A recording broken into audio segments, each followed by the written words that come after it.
दलित की, शोषित की, वंचित की जो बात करेगा उस पर एफआईआर बंच ऑफ थॉट वाले करेंगे, क्योंकि उनको पसंद नहीं है कि कोई गरीबों की बात करे, शोषितों की बात करे, वंचितों की बात करे। संवाद का मतलब होता है एक दूसरे के साथ वार्तालाप, और जब एक दूसरे के साथ वार्तालाप होगा तो उसमें राजनीति कहाँ होगी। बिहार में जो सरकार चल रही है डबल इंजन की, ये आरक्षण चोर सरकार है, और आरक्षण चोरी करके जिस तरह से दलितों, शोषितों, वंचितों के अधिकार में कटौती किया है, उसी तरह से उनके सम्मान में भी कटौती करना चाहती है। उनको लोगों से आप पूछिए जो साथ रह करके कहते हैं कि हम 5 पांडव हैं, लेकिन उन पांडवों में किस तरह से खींचा तीर की स्थिति है, किस तरह से हनुमान का फिर से प्रयोग करने के लिए भारतीय जनता पार्टी की प्रयोगशाला में सारे इंस्ट्रूमेंट आ गए हैं। कल राहुल गांधी बिहार आए थे, देखिए उन पर एफआईआर हुआ है। देखिए मेरे साथ बातचीत करने के लिए राजद के प्रवक्ता हैं एजाज अहमद जी। राहुल गांधी पर एफआईआर हो गया, कैसे देखते हैं इसको आप? दलित की, शोषित की, वंचित की जो बात करेगा उस पर एफआईआर बंच ऑफ थॉट वाले करेंगे, क्योंकि उनको पसंद नहीं है कि कोई गरीबों की बात करे, शोषितों की बात करे, वंचितों की बात करे, दलितों की बात करे।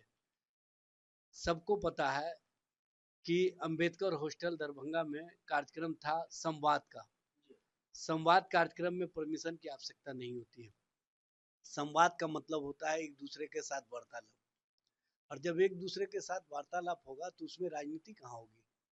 लेकिन बिहार में जो सरकार चल रही है डबल इंजन की, ये आरक्षण चोर सरकार है, और आरक्षण चोरी करके जिस तरह से दलितों, शोषितों, वंचितों के अधिकार में कटौती किया है, उसी तरह से उनके सम्मान में भी कटौती करना चाहती है, उनको हक और अधिकार में भी कटौती करना चाहती है, उनके साथ अन्यायपूर्ण व्यवहार कर रही है, यह स्पष्ट रूप से दिखता है। राहुल गांधी जी तो निमित्त मात्र थे, वहां पर दलित समाज का जो जमावड़ा था, और दलित समाज के बीच जो अपने सोच, अपने विचार और बाबा साहब के सोच को एक साथ मिला करके देश और देशवासियों के बीच से जो संदेश आ रहा है, उस संदेश को बताने के लिए एक दूसरे के साथ वार्तालाप करना चाह रहे थे, लेकिन इनको पसंद नहीं है, इसीलिए इस तरह का काम किए। अच्छा एजाज जी, एक सवाल ये भी है कि कल राहुल गांधी आए, आप लोगों को उस कार्यक्रम से पूरी तरीके से दरकिनार किया गया, यहाँ पर भी आए तो ना ही आपके नेता से मिले। देखिए, राहुल गांधी जी कांग्रेस के कार्यक्रम में आए थे, महागठबंधन की ओर से कार्यक्रम नहीं था, लेकिन राहुल गांधी जी जो महागठबंधन का सोच है, जो महागठबंधन के नेतृत्व करता तेजस्वी जी की सोच है, उस सोच के साथ कहीं ना कहीं खड़े हैं, विचारों के साथ खड़े हैं। सबको पता है कि जातीय गणना के मामले पर, जातीय जनगणना के मामले पर हमारा सोच क्या है, और हमारे सोच के साथ जब राहुल गांधी जी खड़े हैं तो इसका मतलब है कि हम लोगों का विचार मिलता है, हम लोगों का सोच मिलता है, हम लोगों में समन्वय है। और जब समन्वय हो तो इस तरह से संबंधों पर चर्चा नहीं होती है, ये बात सब लोगों को समझ लेना चाहिए।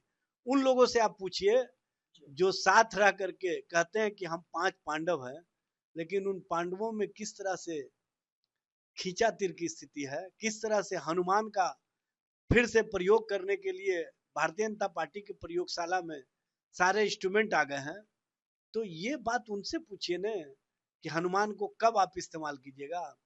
हमारे यहाँ तो सब कुछ ठीक है, वहां तो उपेंद्र कुशवाहा ने उनका पोल खोल दिया है कि भारतीय जनता पार्टी ने किस तरह से खेल खेला था लोकसभा चुनाव में, जिस तरह से जीतन राम मांझी जी को लगातार अपमानित किया जाता है और हर हफ्ते वो मंत्रिमंडल से इस्तीफा की बात करते हैं, तो उनसे पूछिए ना कि किस तरह की स्थिति है।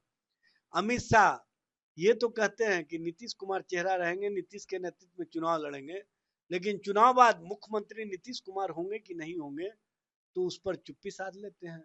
एक नाथ शिंदे बनाने का उनका जो अभियान है, उनका जो सोच है, उनका जो प्रोग्राम है, वो प्रोग्राम चल रहा है। मतलब नीतीश कुमार को एक नाथ शिंदे बनाया जाएगा? ये हम नहीं कह रहे हैं, ये पूरा बिहार कह रहा है, पूरे बिहार के लोगों का मानना है कि भारतीय जनता पार्टी अपने अलायंस पार्टनर के साथ जिस तरह से मध्य प्रदेश, महाराष्ट्र में डिच किया, जिस तरह से गोवा में डिच किया, उसी तरह से बिहार में भी डिच करने का काम करेगी। देखिए मेरे साथ आरजेडी के प्रवक्ता एजाज अहमद जी थे। आपको बता दें कल जिस तरीके से कांग्रेस नेता राहुल गांधी बिहार आए थे, देखिए उन पर एफआईआर हुआ, इसको लेकर क्या कुछ कहना था एजाज अहमद का? आपने वो तमाम चीजें इस वीडियो में देखिए, साथ ही साथ देखिए एनडीए गठबंधन को लेकर काफी कुछ बोलते नजर आ रहे हैं और बोल रहे हैं कि पूरे बिहार के लोगों का कहना है कि मुख्यमंत्री नीतीश कुमार का हाल एक नाथ शिंदे वाला होगा। बस इस तरह की तमाम खबरों के साथ आपके साथ जुड़े रहें। सहयोगी पंकज के साथ मैं रोहित।